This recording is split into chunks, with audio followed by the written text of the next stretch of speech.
You're listening to an Anazao Ministries podcast. All right, everyone, with spooky season in full swing, we've been talking about the ridiculous, we've been talking about the scary. It is time to talk about the namesake movie of the season. We are talking about the OG Halloween, and for today's drive-in festivities, quickly becoming a crowd favorite whenever she's on, I'm joined by Sari. What's going on? Hey Joe, thanks for having me back. Yeah. So before we dive into the episode, we have to ask the important questions first and foremost, and it is Halloween season, so very important question, and there is a right answer. What's your favorite Halloween candy? I wonder if that's a different question than what's your favorite candy? But something that might end up in your bag, like if you're walking around trick-or-treating, is that what it is? I don't know. I tend to be a Reese's person. I like the peanut butter vibes. But I was also tempted to go grandma style, and say Werther's Originals, because I actually love those little butterscotch hard candies. I guess I'm an old soul. That's funny. Yeah. I remember being a kid and getting hardtack candy and being like, "Oh, this is gross." Now I love hardtack candy. I guess the joys of getting older. Reese's are where it's at. Like I said, there is in fact a right answer, and Reese's is that right answer. So phenomenal. Yeah, I could have been a snob and said Justin's. You know those health food store peanut butter cups. They have those dark chocolate ones that are so awesome, and that's probably more of a grown-up thing too. Yeah. So we're talking about Halloween, and the natural fit was to have you on for this one, Sari. We'll get into it, but our esteemed guest worked on Halloween 2, the Rob Zombie version, and so it'll be interesting to see you, since you went back and watched the original, what all the differences are and what stood out and all of those kinds of things. It's funny how when you start your journey into a particular genre, what movies hit you first and what movies kind of come later. I actually watched 4, 5, and 6 before watching the original Halloween. When did you first see this? It's hard to remember, honestly. And I don't think I've seen any sequels, full disclosure, except for the Rob Zombie ones. So I think I saw the original Halloween maybe 15 years ago. And when I was in my early 20s or whatever. Right. And didn't watch it again until last night. And So yeah, because I wasn't born in the 70s. So it didn't come to it much later. So it's so interesting to watch it, knowing what a template it became for so many movies after, it's kind of like, I don't know, seeing Van Gogh after you've been seeing expressionist paintings your whole life. And you're like, oh, well, this is kind of basic, but that's because it was the original, right? Yeah. And maybe it's elegantly simple. So I think that's something we'll probably dig into. Yeah. So my top 2 directors of all time, and I think even stretching outside of their classics within the genre, Wes Craven, John Carpenter. I think they are 2 of the most brilliant minds to ever direct. And I love that phrase, elegantly simple, because they're simple, they're sloppy, but there's simple and well done and crisp. And it's interesting to talk to somebody who's never seen any of the sequels and coming at this as a full-blown fan. It's actually funny. I long before I saw Halloween 1, I saw I saw it referenced in Scream, and longtime SG listeners know I am a diehard Scream fan. I love that franchise, and so And it's interesting because for my generation, that was Scream. For a different generation, that was Halloween. That movie that simultaneously broke the mold, but also created this new template for everybody else to walk through. Yeah, this sort of self-conscious horror film, self-aware. Yeah. And funny. And bringing humor into that was okay. Yeah. Right. A little more tonally complex.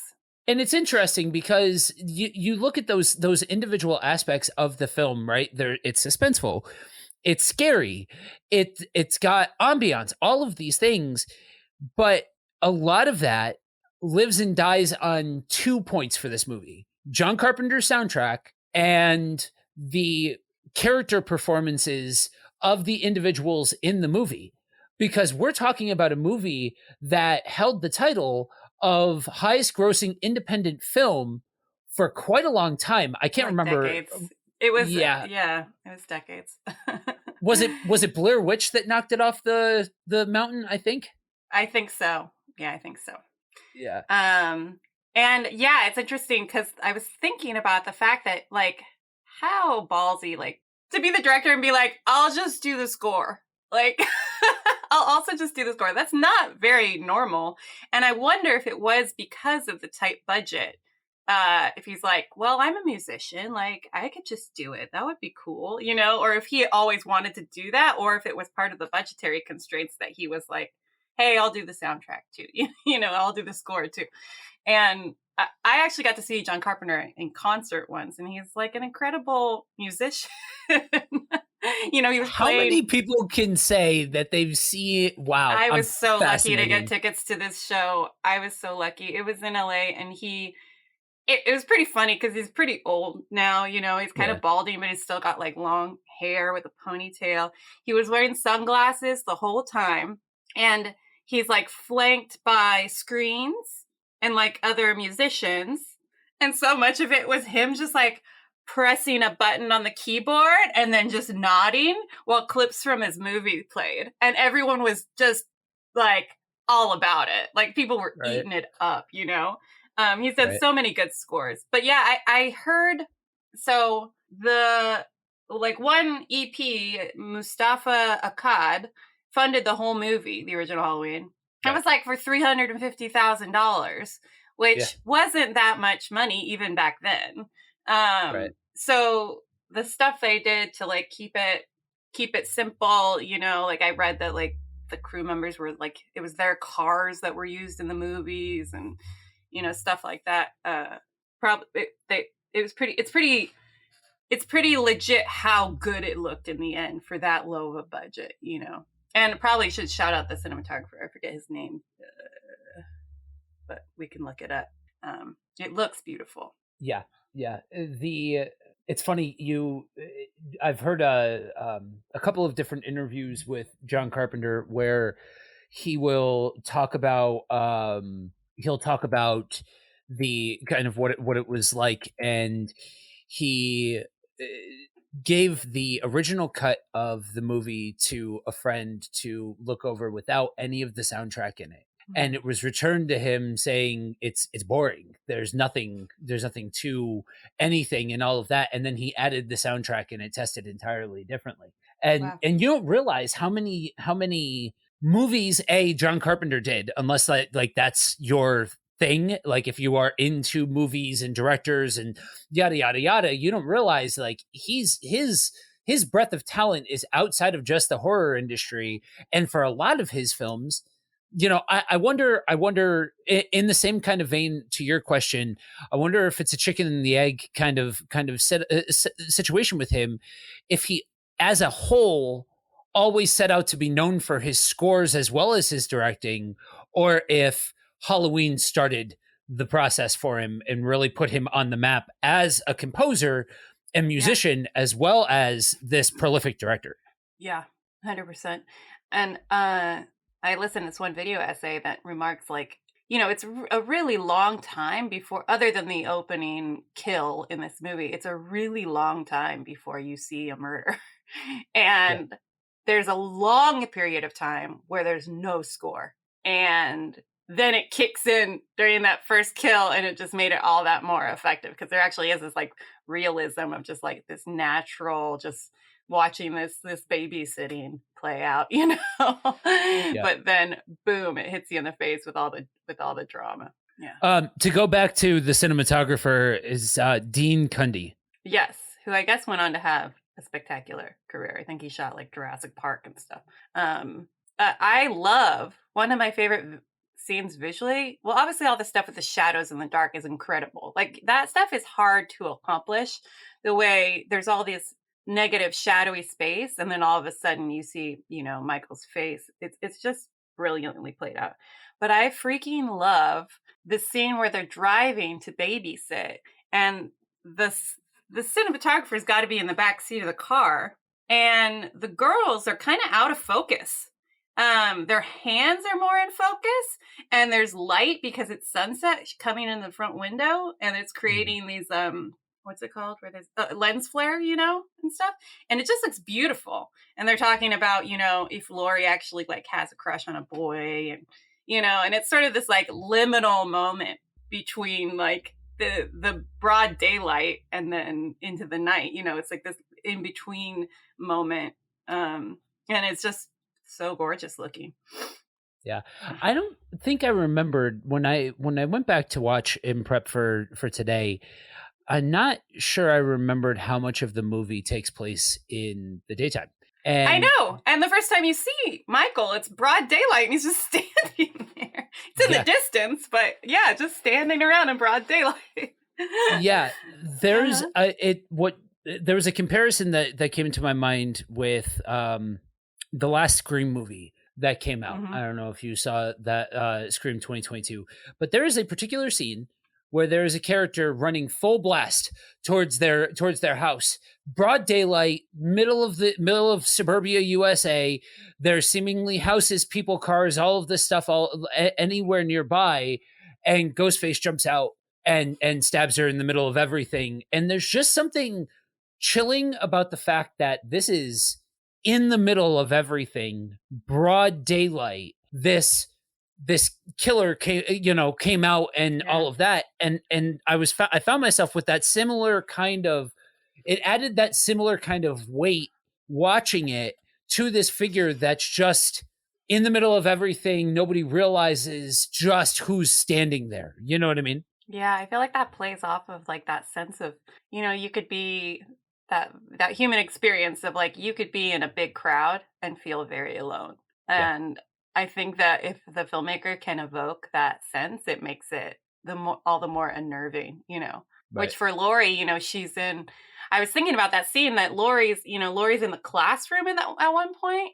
Yeah. And it was almost unnecessary. And I was thinking like from a production standpoint, you have to get all these extras for the classroom. You have to get another location at school, you know, not just these houses. So that's not like the most cost efficient thing. I think there was something important about building her character and her uniqueness as like kind of this smart girl, you know. Yeah. And even though you think she's so distracted, she gets called on in the middle of class, and you think, oh, she's not going to know the answer, but she nails it. Like she says the answer perfectly, even though she's like being stalked. But yeah, that sense of a character feeling kind of alone in who they are in their skin. Yeah, that is an interesting duality. Makes me think of Midsommar too, like the classic. I don't know if you saw that movie, but it takes place completely in daylight, and it's terrifying. Yeah. Anyway, it is an interesting duality when you look at the fact that she, you know, while she may be the more straight-laced out of the crowd, which is funny if you ever listen to Jamie Lee Curtis give interviews about who she was as an individual during this time, she's way closer to her friend who's like the partier and all of that kind of stuff in real life than the straight-laced person. But she's this straight-laced person, but also has friends and is part of social groups, and there are always people buzzing around her, but it's shot and presented in a way that makes her feel very isolated from anything else. And that, I think, is really what highlights that ending chase when she starts the final girl circuit of running around and all that, and lends more weight and gravitas to this figure in a jumpsuit that we don't know anything about. As the time of this recording, the big hubbub right now is Halloween Ends, the last the Blumhouse trilogy, and all of that.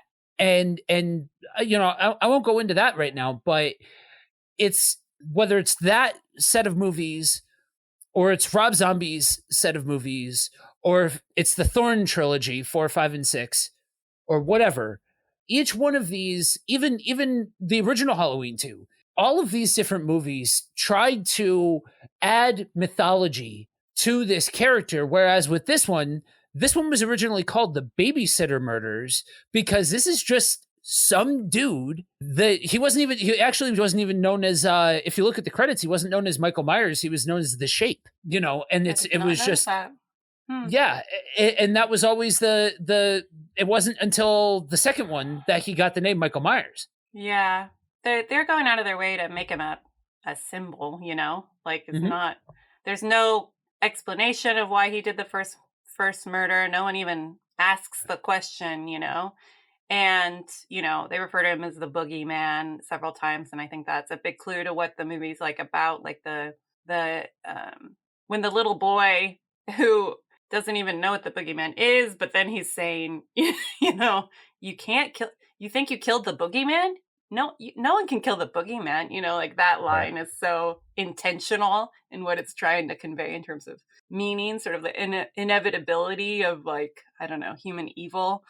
It's really, really interesting. Yeah. And almost every other iteration, kind of tries to add to the mythology, but maybe that's also about sort of the thinking of the culture, like, in the decades to follow, there was all this, like, the psychology of a serial killer was really fascinating to a lot of people.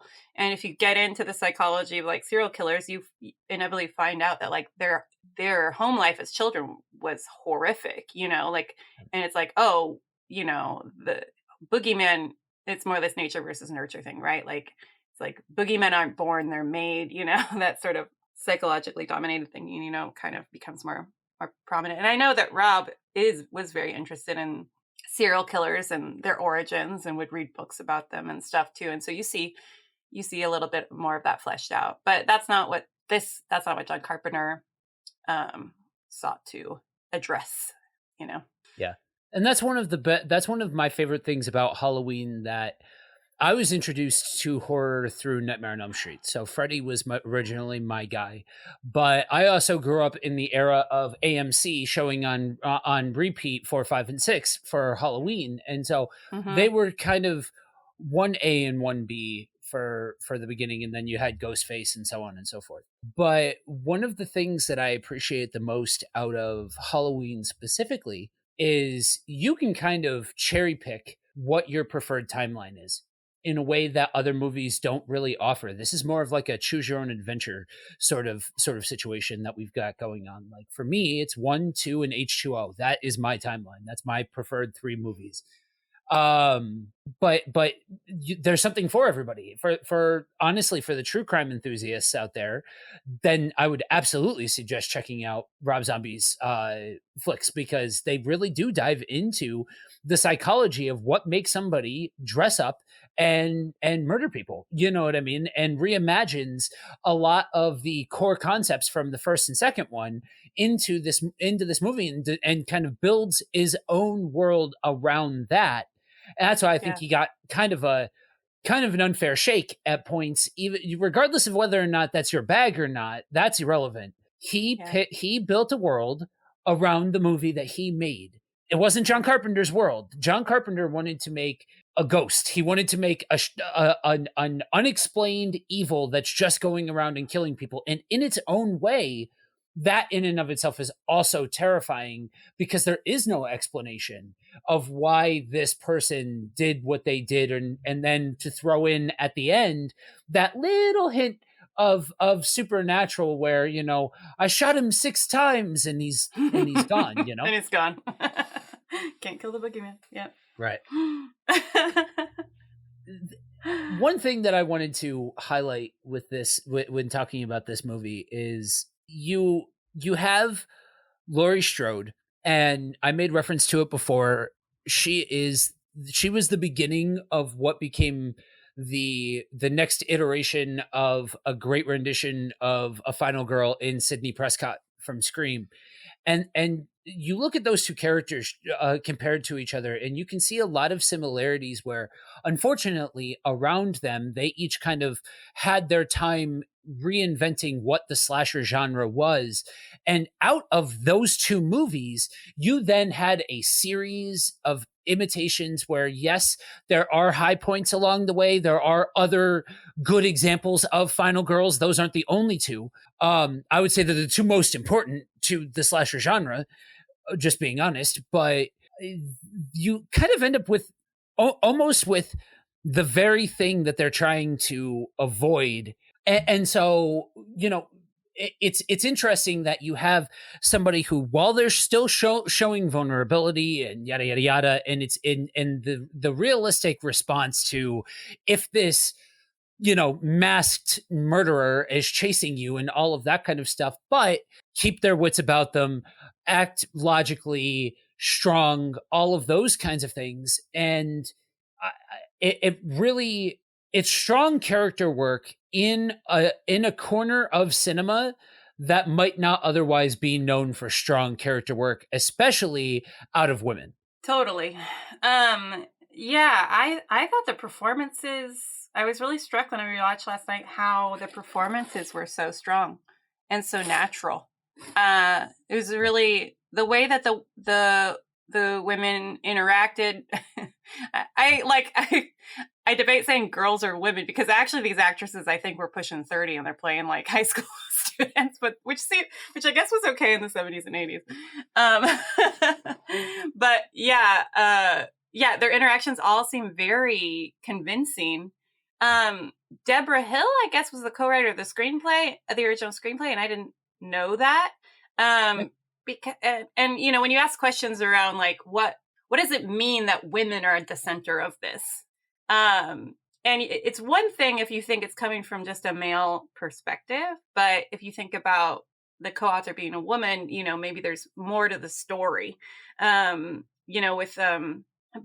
yeah, like Laurie being kind of more on guard means she is seeing things that other people aren't seeing. People who are just like happy-go-lucky, enjoying life, like her two girlfriends who are just like, their priority is having a good time, hooking up, and Laurie's not like, she's accepted by them, and she smokes weed in the beginning, so she's connected. She's not like completely like no fun for me, but she is more intelligent and less, I don't know, I'm kind of hesitant to call her less mature. Some people see this as her in this movie as being more childlike, and there's a reading of the film where Michael Myers is sort of embodying like the threat of maturity and sexuality and all those types of things. I know I wasn't fully buying that interpretation. Yeah, you can tell by your face you're not either. But anyway, that might have been a word salad that skated over a few different things that I'm sort of thinking out loud about, but I hope some of it made sense. Does that any of that like resonate with you? Yeah. It's so I'm curious, do you know Deborah Hill from something other than being John Carpenter's partner? No, I actually didn't know anything about her. I just thought John Carpenter wrote this movie, and I didn't realize that she had co-written all these scripts with him. So I'm confessing ignorance here, and I'm delighted that, she's from a place, I guess she was born in a city called Haddonfield, New Jersey. Yeah. So that's fun. Yeah. I was just curious because that is what I know her from, is from all of her work with John Carpenter and all of that kind of stuff. But I do know that she branched off after the two of them left Halloween. She branched off and started doing some of her own work and all of that. So I wasn't sure if maybe you knew her from something like that. But yeah, it's interesting when you pull the layer back, because you think of a lot of these, and it's true so much of the time, where a lot of these movies only have a male voice in the creation part of it. I was always curious about this, and I don't know if this is something that you would, but in your experience with Rob Zombie, how much of a voice does his wife have? Because you always see her in every single one of his projects, which she's a great actress, so why not? If you're the one that's creating the movie, why not give your wife a job? I mean, cool. but you see her in all of these in all of these projects. I wasn't sure if she had, how much of a voice she has in the project. I think their partnership is very, very strong. I think she is creatively inspiring to him. I think she's his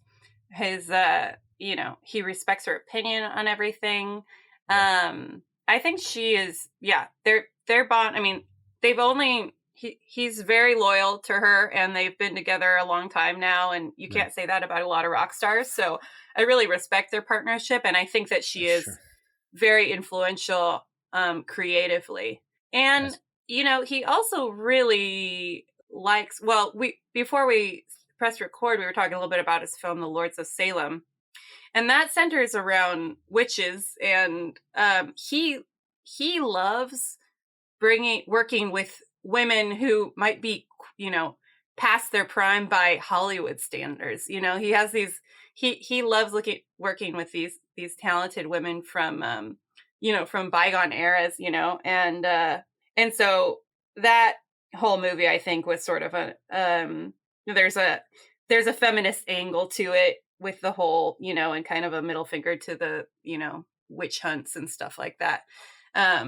So anyway, but to answer your question, I think Sherry's creative influence is really strong. But awesome, also to say they're very aligned aesthetically, Yeah. They got married on Halloween together. Like their anniversary is Halloween.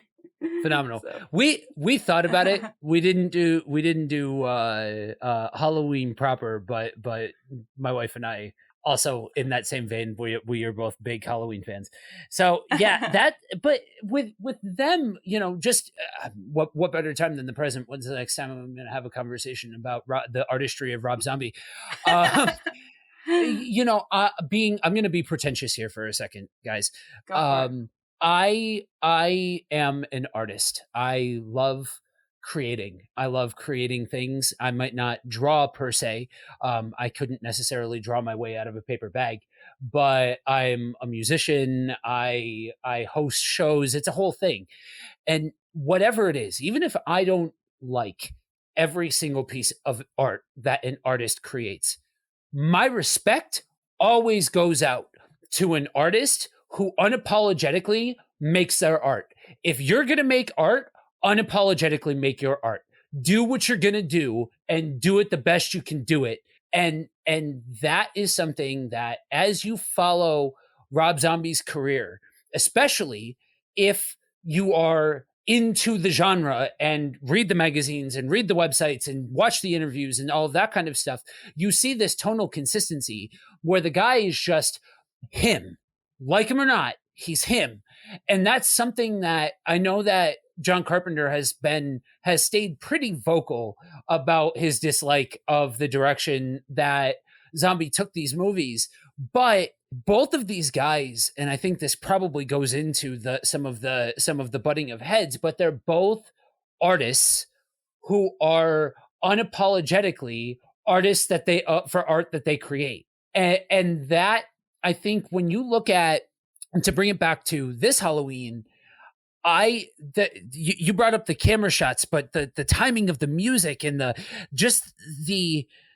world that you allow for me to buy into this is what creates fans. This is the kind of stuff, and there's a reason why you look to. I just had a conversation with on another podcast about Frankenstein, and a lot of the stuff that came out from that one is this is a movie that you can see a lot of its influence in other generations worth of movies.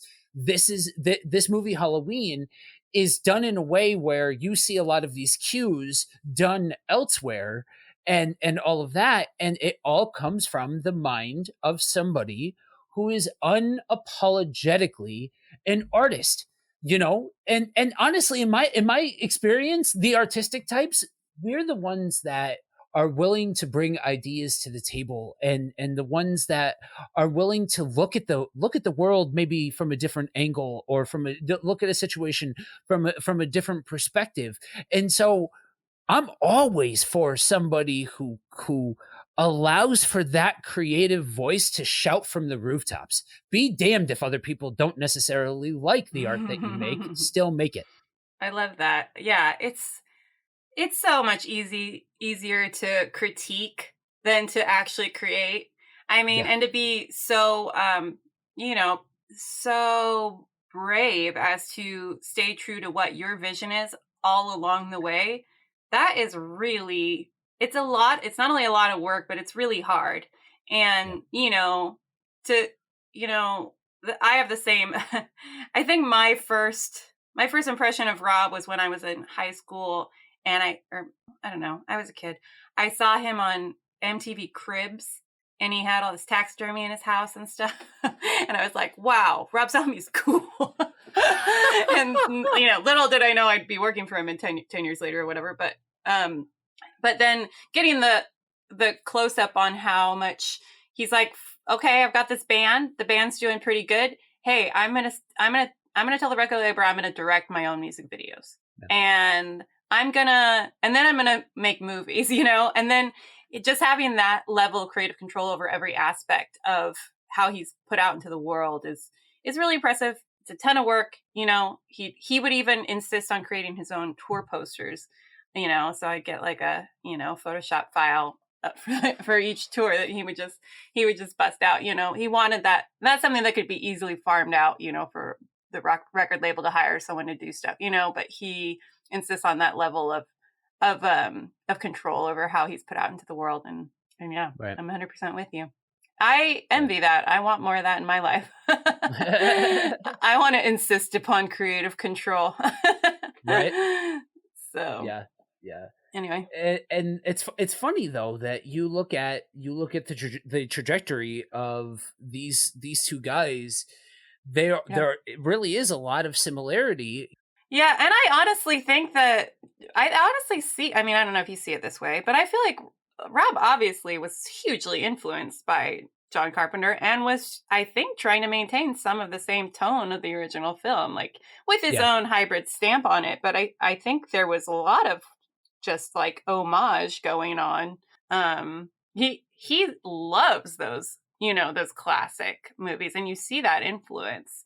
So, I mean, whatever their creative differences they might have, I think it's clear that Rob's a fan, Yeah, and I think that if I'm being honest, it was more precipitated by John Carpenter, because he has always had a vision of Michael of Halloween being a standalone story. No mythology, no added stuff, just a night of terror on Halloween. It would be like if like a decade from now, someone was like, you know what, I'm going to remake House of a Thousand Corpses and give the Firefly family a little backstory. And Rob would be like, fuck that. Sorry.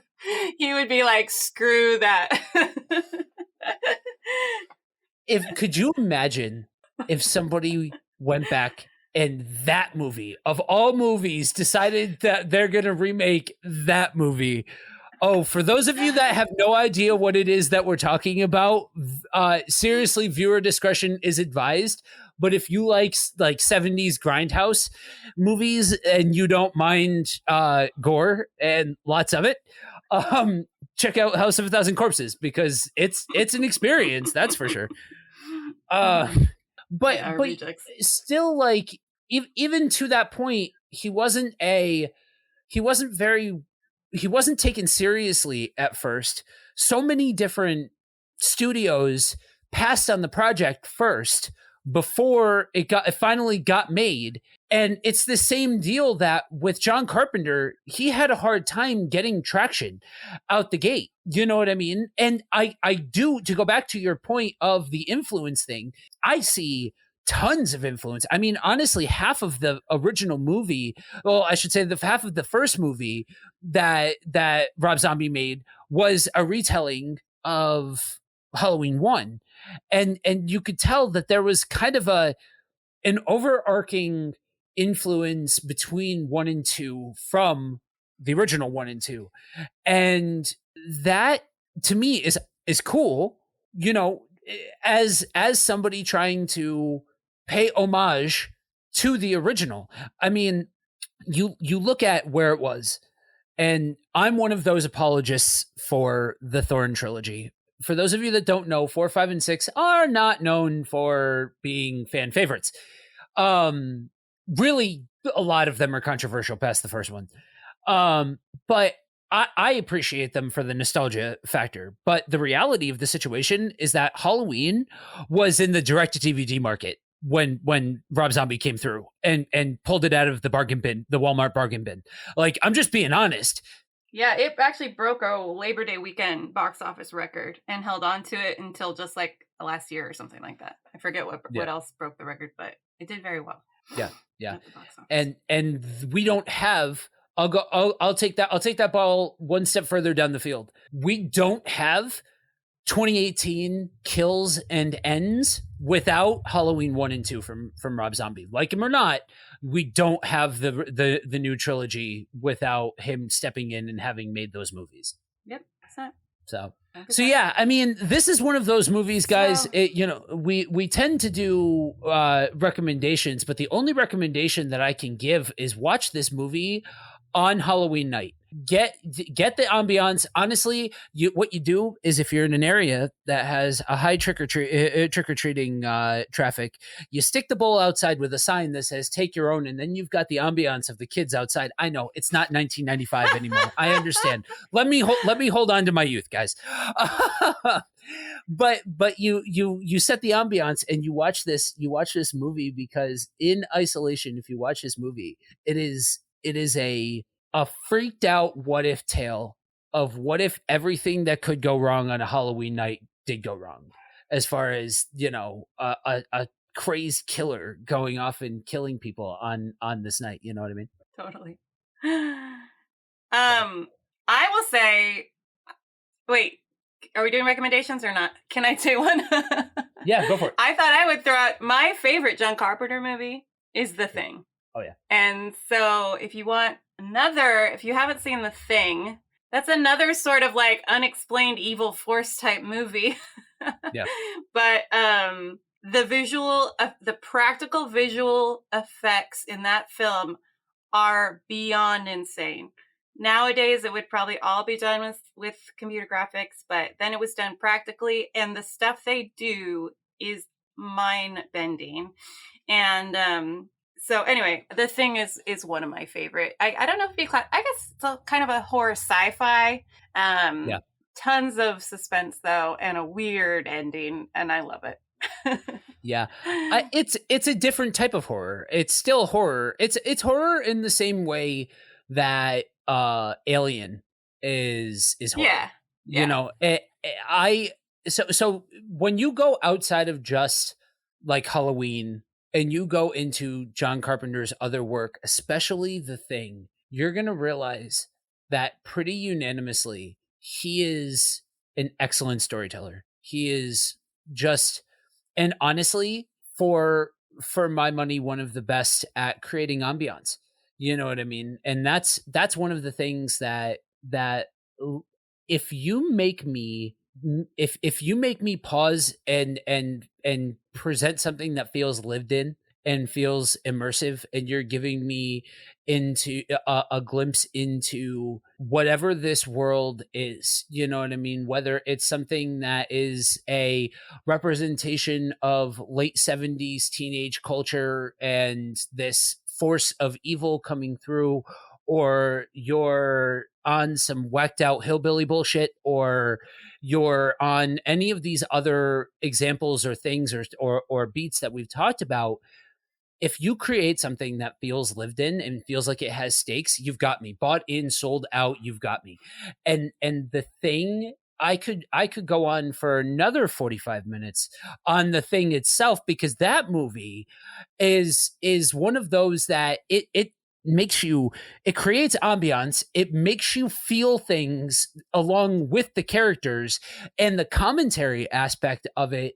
That's, to me, from that generation, and I'd love to get your 2 cents on this, from this generation that we're talking about here, this is where commentary in movies was at its peak. I don't care if you want to tell a story, if you want to tell a message in your story, it's your story to tell whatever message you want to tell in your story.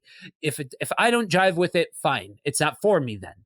But if you want to tell a story, tell a story. But it's presenting it in a way while still actually telling a story, and not just saying, hey, come to my TED Talk about X, Y, or Z topic. It might be an important topic. It might be something that has to be talked about, but at least be willing to tell a story around it. Yeah.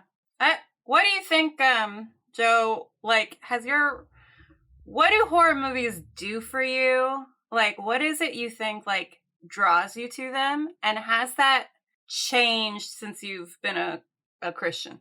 Oh, for sure. So, I was first introduced to Nightmare 3 when I was 6 or 7, something like that. Super young, way too young.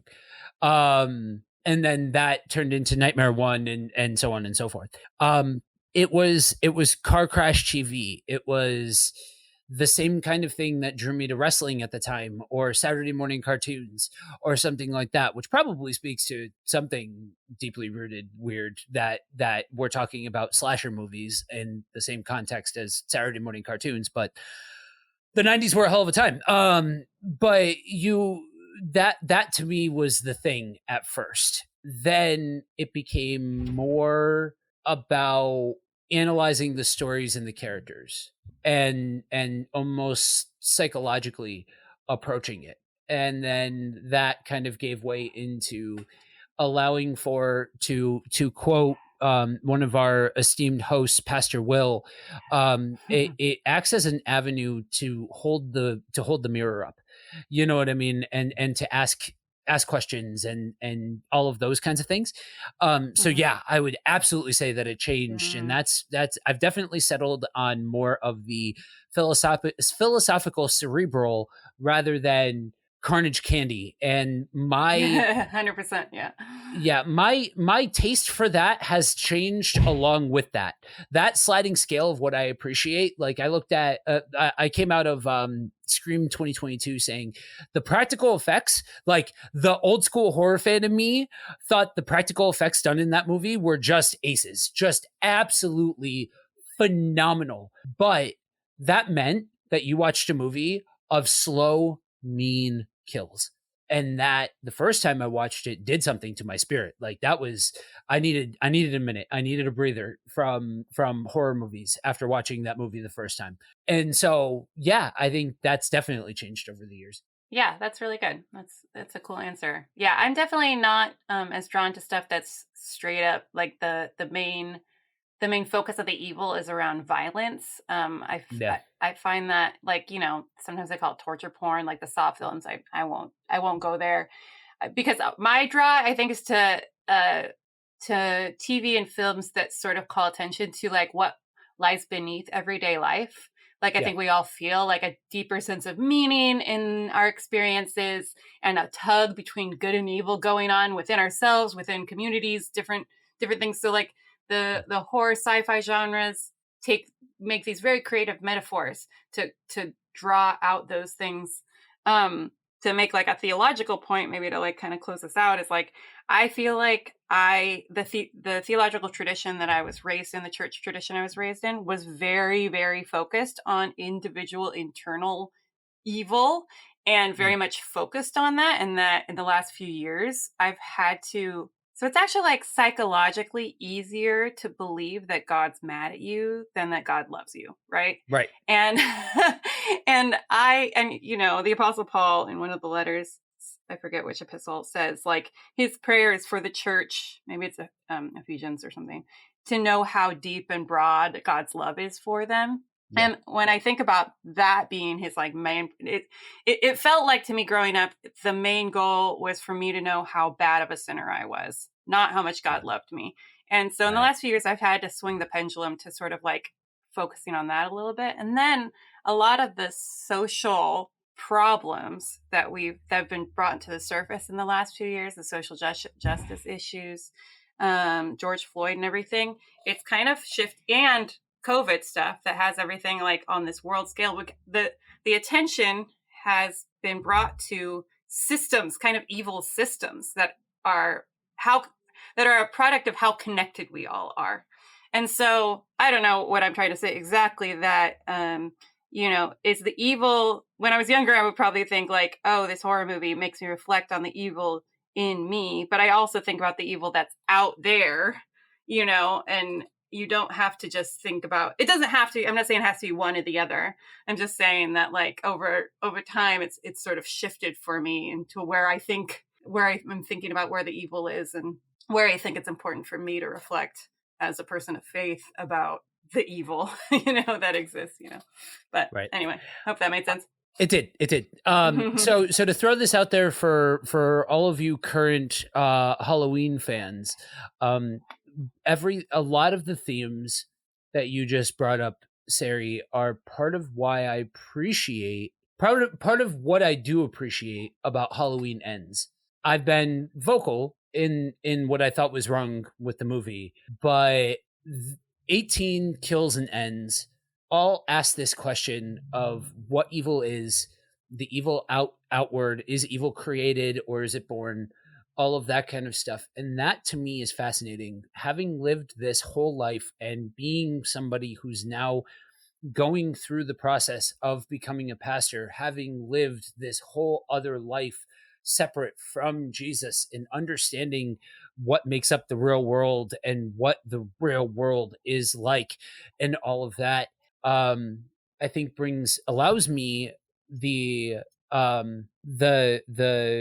ability to, with full faith, be willing to ask the questions of what evil is, people and making choices, free will, all of that sort of thing, and the influence of the world and spiritual forces and everything that goes into this very, very deep, very, very dynamic conversation of morality and all of that kind of stuff that really should never be soundbited and presented in a very short form way, because it is such a dynamic conversation that anytime, and I'm speaking from my experience base, anytime that I've heard somebody try and present a distilled down version of good versus evil, or what evil is, people tend to get hurt as a result of it. Just general rule of thumb. And I think when you talk about the individual and you talk about evil and you talk about all of those things, yes, we have to reconcile. We have to reconcile sin nature and all of that kind of stuff. But when you take that, speaking in terms of theology, if you take that ball too far down the field, then you are inadvertently making statements about God and God's character. And I understand that a lot of the time when this overstatement on evil gets made, it's made with people's intentions being to glorify God. But you need to really extrapolate out what it is that you're saying about those kinds of things when you make a definitive statement about what evil is, or what morality is, or what people are, or whatever. Because it's not simple. people are not simple. And that's what I find intriguing about those conversations is people aren't simple, and being able to see the tapestry of what I now know to be the work of God. It's fascinating because the Bible does, for all of the verses that get quoted about how the heart is evil, or Bible verses about the heart being good and this and that. We're never called to uniformity. We are called to unity. Those are two vastly different things. And that goes back to the artist mindset with that sort of thing. And that goes back to a conversation that Josh and I had on the Patreon feed about how when you watch these movies, watching these movies is not inherently sinful. And moreover, if you watch these movies, a lot of the time these movies ask daring questions, and it's those kinds of questions that as a Christian, you should be asking about the world around you. Those you should be pushing at the boundaries of what this world is. God created it. And especially if you are in the position of saying, I give my life to God, he is Lord over my life, then it is a form of respect to the King to know how his creation works. Amen. I'm just going to say that. I think, yep, let's not oversimplify it. It doesn't do anyone any good. Let's give each other grace, and it is tempting to go for simple, easy answers, but simple, easy answers are almost never the whole story. So yeah, I'll just leave it at that for now, because we don't have a time to talk about a whole free will conversation. Right. But it's funny. The movie does allude to that, because the one smarty pants comment that she answers in the classroom is about fate, right? Yeah. And she contrasting two authors, one who thinks fate is a part of the natural world, and one that thinks it's part of the spiritual world, which is very true. Even the people in the sciences and people in theology debate about how free our will is. So it's a fascinating question. Let's not oversimplify it. It is. And there's beauty in having those dynamic conversations. It's fun to have those conversations. Even if you don't agree, then dare to learn something, dare to hear somebody else's perspective. It's not like you're gonna suddenly be able or never be able to think the way that you think ever again if you come across somebody who disagrees with you. So what if somebody disagrees with you? 100%. And yeah, I'll throw out a little so my day job is with a nonprofit that helps Christians engage the sciences. And if you go to theopsych.com, Theo is in theology, THEO, psych, PSYCH, theopsych.com. There's a class on there called Theopsych Academy about will, beliefs, and decision making. And it's a Christian introduction to the science of, biases, how the neuroscience thinks about free will, and stuff like that. So if you're into getting more deep in the weeds of that conversation, it's actually kind of a cool resource that I put together there if you want to check it out. Shameless plug. Cool. Thanks for having me on, Joe. Yeah. Thanks for joining us, and thank you all for joining us for the SG Drive-In. As you guys are hearing this, it is right around the day proper, so be safe. Happy fun. Halloween. Happy Halloween. Stay spooky. We'll catch you next time. Remember, we are all a chosen people, a geekdom of priests.